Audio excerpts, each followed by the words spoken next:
ये वीडियो हम बना रहे हैं उस बाथरूम की, इसकी रेनोवेशन हुई है।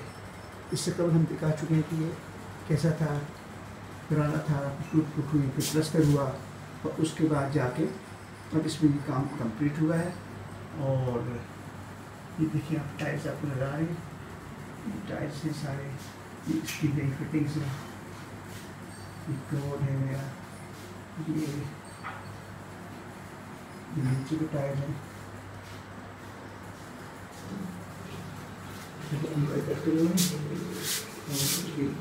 नया वॉश बेसिन है, ये इसका नया मिक्सर का, ये फिर यहाँ का टाइल्स और ये टाइल्स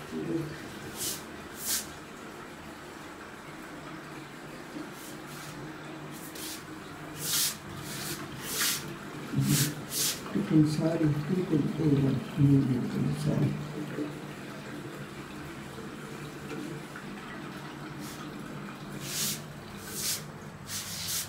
जालियाँ वालियाँ सब कुछ जो है नया है। और ये इसमें ये वाला है, इसमें डबल इसमें बटन है। एक इसमें जो आपको नजर आ जाए उल्टे हाथ पे, ये आधा टैंक फ्लश करने के लिए, इसमें आधा पानी भरता है।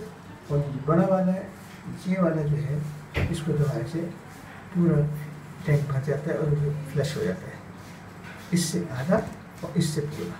ये बात आमतौर पर लोगों को नहीं पता लगती, वो दोनों ही दबा देते हैं।